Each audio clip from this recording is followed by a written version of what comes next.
This is video number 4 of the Mouse Genetic Approaches for Neuroscience lecture. In this video, we will focus on optogenetics, and we will talk about the definitions in history, the principles of optogenetics in neuroscience, what opsins are and how we can use opsins in vivo.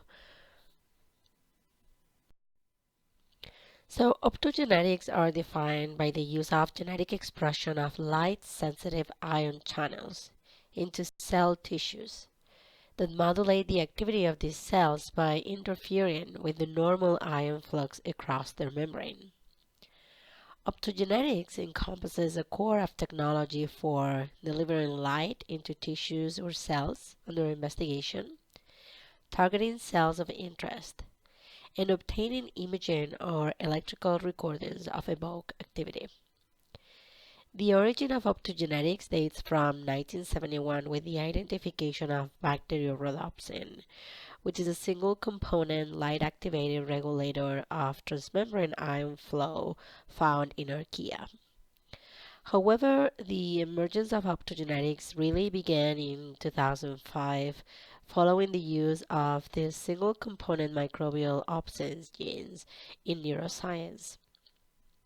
And using these opsins really confer to neurons both light detection capability and define high-speed effector function in a single readily targetable model.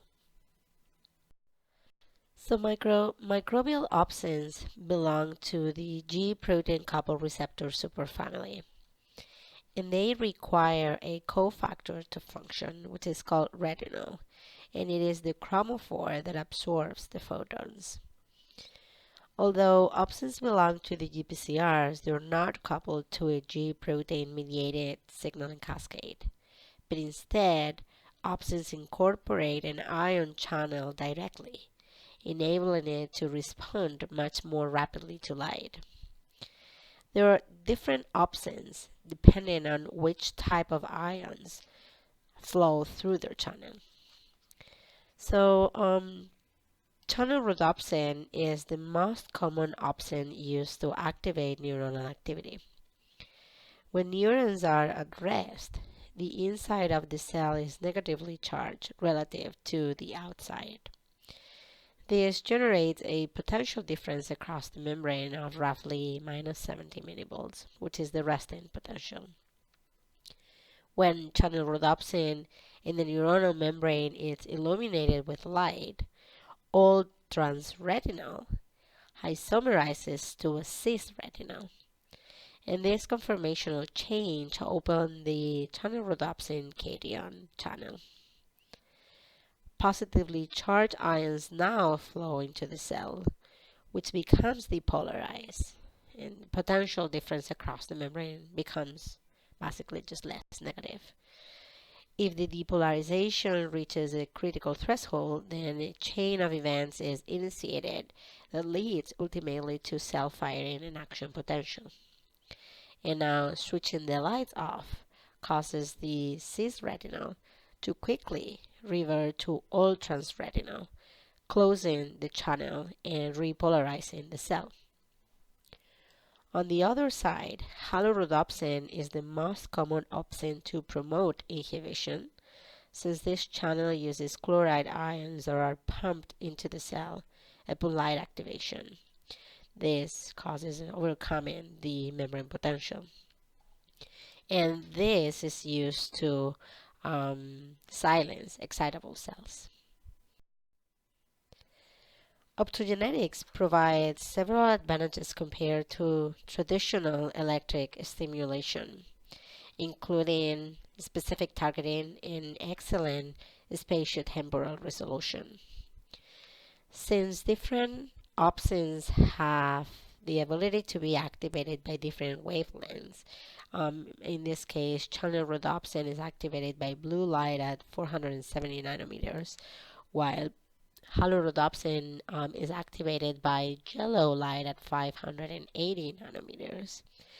They can be used simultaneously and be expressed and activated in the same system. So we can use both expressing in the same type of neuron, and we can induce excitation or inhibition depending on the light that we use.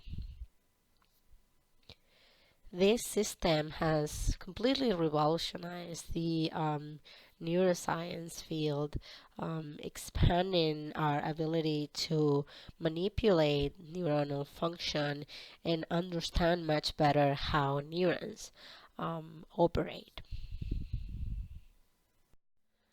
So, how can we deliver optogenetics? Well, there are two main methods for delivery of genes coding for light sensitive proteins into target cells. They consist of generating transgenic animal lines or the most popular method using viral transduction. So in this slide, you can see a scheme for 6 steps to optogenetics using viral transduction. So the first step is the generation of a construct that contains the gene encoding opsin controlled by a specific promoter to drive expression in a particular cell type. These constructs are usually used with fluorescent fusion proteins to control for expression and to determine if the construct is expressed in the specific type of cells that you're trying to express it. Then the second step is the insertion of this construct into specific viruses called adeno-associated viruses or AAVs.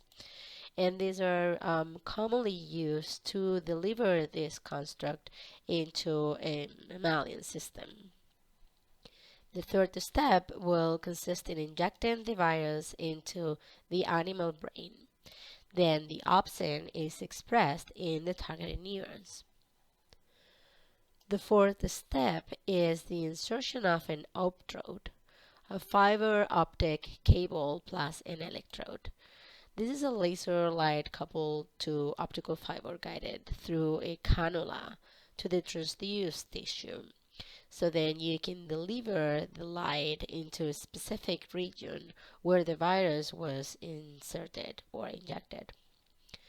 Then the fifth step is the laser light activation of a specific wavelength that opens the ion channels in neurons and causes activation or inhibition of that particular cell type or neuron type. Here there is a link of a video that you can see more about optogenetics, and I also left an optional video in the comment sites where you can learn more about optogenetics. And here I leave you with a problem that we will do in class, in which I ask you to determine by designing an experiment on how a Parkinsonian animal and the motor deficits observed in this mouse model are caused by loss of activity of specific neurons. In this case, there are two types of neurons in the basal ganglia, D1 or D2. They are distinguished by a specific expression of a different dopamine receptor. They are D1 or they are D2 respectively. And you could use these promoter genes for targeting gene expression. So by using optogenetics, I ask you to design an experiment to determine which type of neuron is implicated in the Parkinsonian motor deficits in this mouse model. So think about this. We will do this problem in class using some of the concepts that we've learned in this video.